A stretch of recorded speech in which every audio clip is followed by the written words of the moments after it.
Hello friend, bumeze mute? Uyu munsi noneho ikintu mbazaniye ni uburyo umuntu afungura YouTube channel ihemba. Hari abantu mugenda mugafungura uko mubibonye gutyo ugasanga ufunguye nyine ya fake, akenshi ukabona no gukoreraho ugasanga ntago ama-views azamuka, ibiki ugasanga biragoranye. Kano kanya mfashe umwanya kugira ngo nze nkwereke uburyo wafungura YouTube channel ya nyayo ya original. Nabwo ni uburyo bushyashya YouTube yazanye bwo kuzajya umuntu afungura YouTube channel atari bwa bundi bwa mbere bwo gusaba computer, ngo busaba computer, wapo ukoresha telefone yawe yonyine, ubundi warangiza ugafungura YouTube channel yawe neza. Ibintu byonyine bisabwa sasa kano kanya, ugomba kuba ufite application bita YouTube muri telefone yawe, murayizi, dore niyi. Warangiza ukaba unafite yitwa YouTube Studio, murayizi mwese, dore niyi. Abantu mwatunze YouTube channel cyangwa mujya muzibona n'abandi bantu. Izo application nizo ugiye gusabwa sasa kugira ngo dufungure YouTube channel kandi neza, izo ari iya nyayo, ifite umwimerere, nta kibazo na kimwe ifite. Kurikira sasa, mbere na mbere niba ari ubwa mbere ugeze hano, ibuka ukanda subscribe, unakanda like, nawe uhasanzwe ukanda like kugira ngo ino video ibashe kugera ku bantu benshi. Ndabizi ari abantu benshi bafungura channel mu buryo butari bwo, ugasanga iramugoye, kwizamura biranze, ibiki n'ibiki. Twagiye sasa, reka nze mbikwereke.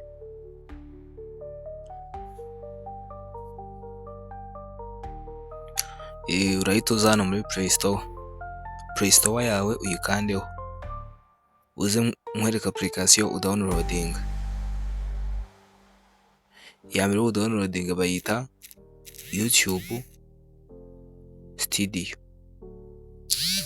YouTube Studio nurangiza uyidownloading, utegereze ko irangira rye muri telefone yawe. Mu gihe utayifite, n'ubu uyifite nta kibazo, nta kibazo, ushobora kuyi-updatinga nusanga ari akantu kanditse update nyine. Kuko ni system bazanye vuba zo kuzajya ifungura channel, ugahita unahindura location icyarimwe bitagusabye kugenda ukorere kuri Chrome n'ibiki. Turafungura channel duhita tunahindura location icyarimwe. Urana downloading yitwa YouTube app ni mu gihe utayifite. Mu gihe uyifite nta kibazo, mu gihe utayifite ni urahita uyi-downloading. Nusoza sasa, ikintu uri bukore,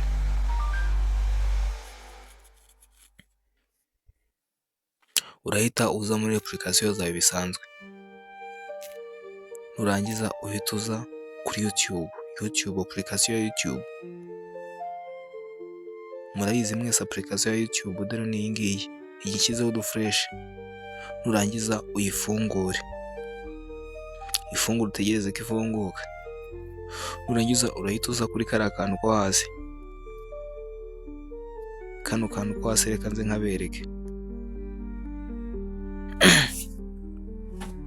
Kano hari kariho udufresh, murakabona, kaba kari ifoto yawe cyangwa ifoto y'inyuguti, uhita uza ukagakandaho.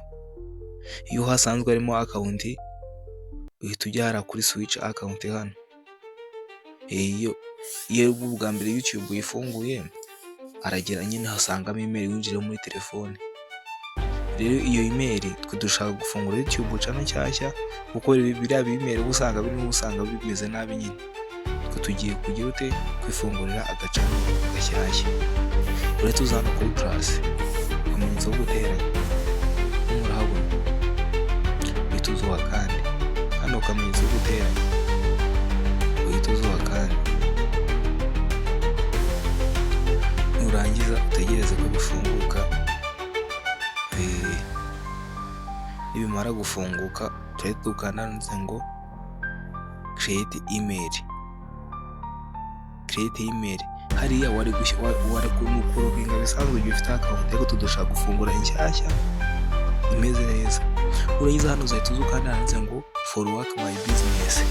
Iyo ugiye gufungura channel uzayikorera aho kazi kikawe, ushyiramo hariya kuri for business. None tugiye duhita uzawandika amazina yawe, twandikeho izina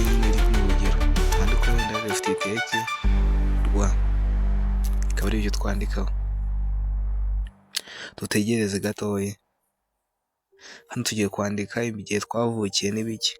Hano nushaka ujye wuzuza ibyanya by'uko nyine hari igihe uzabikenera nyine.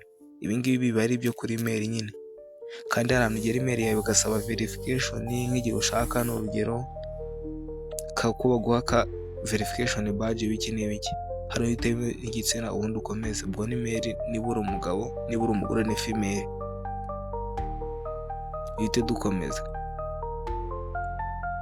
Niturangiza hano uhite duhitamo email twakoresha. Email. Reka twihitemo iya mbere ubundi dukomeze. Hano turema password. Password ntabwo nyibereka nyine gatoya, reka nze nyandikemo. Ntabwo nyibereka. Aha nayishoje. Nusoza sasa rero tujya handitse ngo next. Tegereze gatoya. Email yacu irimo irarangira, tudukanda handitse next hano hasi.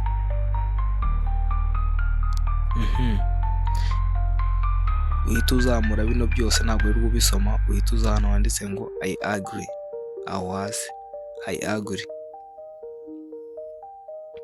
Turangiza dukomeze.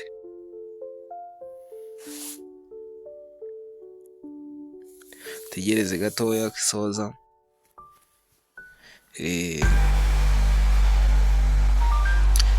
Urabona ko email yacu amaze kurangira, bahise batugarura kuri YouTube. Email twafunguye reka nze nyibereke. Dore ni iyo hasi ngo left tekerwa, dore ngiye aho hasi niyo twafunguye. Ugiye guhita uyikandeho. Uyikandeho bisanzwe. Iyi niyo tumaze gufungura, uhita uyikandaho. Urabona ko nyine ari email nshyashya, nta kintu cyari cyakorerwaho kuri YouTube, ntacyo.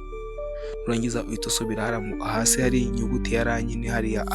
Iyo ufite ifoto kuri channel yawe yaba agafoto kawe. Ubundi uhita ukomeza hano, uhita ujya handitse ngo create channel, cyangwa hari izina ryacu hari hejuru ngo left tekerwa. Nurangiza uhakande. Nurangiza ifunguke. Nimara gufunguka ari ahantu hambere ngo picture. Urahita uza ushyiremo ifoto nyine ihagarariye channel yawe.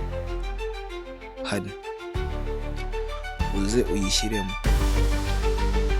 ifoto nyine ushaka, n'urugero izaba ihagarariye YouTube channel yawe.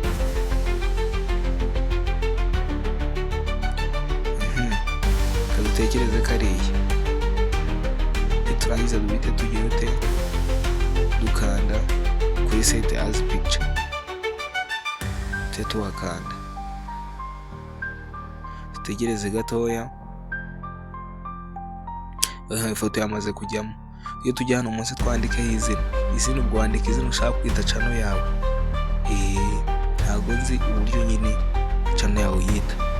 Nkubwira ko ugomba kureba video kugeza irangiye, kugeza ku isegonda rya nyuma hari ibintu biba bigisabwa kugira ngo channel ibe ushoje kuyifungura nyine. Ntabwo ubu ngubu turagera kuyisoza kuyifungura. Nsigaje ibindi byo guhindura igihugu kugira ute, kandi biroroshye nyine ugereranyije n'ibyo byajyaga bikorwa mbere. Nurangiza bira byose tukana handitse create channel. Hano sasa urabona ko channel twamaze kuyifungura. Dore ngibi byabwo barabitubwiye. Twamufunguye channel ku itariki 23 z'ukwa 8 2025 yitwa left tekerwa. Urabona ko channel yamaze kurangira. Tugiye kuyihindura none igihugu baruyemo. Murabizi ko mu Rwanda YouTube idahemba iki, tugiye kuyishyira muri Amerika nyine, cyangwa mu kindi gihugu uzi cyaba ari cyo cyose gihemba. Ugifungura YouTube ntuza yawe niba ari nshyashya, urahita barakujyana ku email gutyo, uhita uzihitamo channel yawe nyine. Ya channel yacu dore ngiri hari hasi twafunguye, dore ngiyo. Nurangiza uyikandeho, utegereze. Nurangiza uhite uze ukanda handitse get started aho hasi.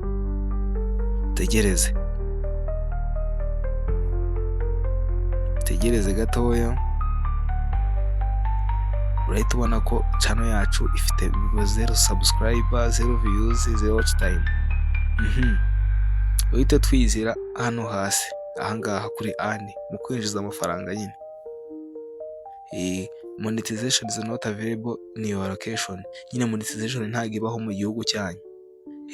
Hano nyine bivuze ko iracyari mu Rwanda, ntabwo turayandikisha muri Amerika cyangwa mu kindi gihugu gihemba.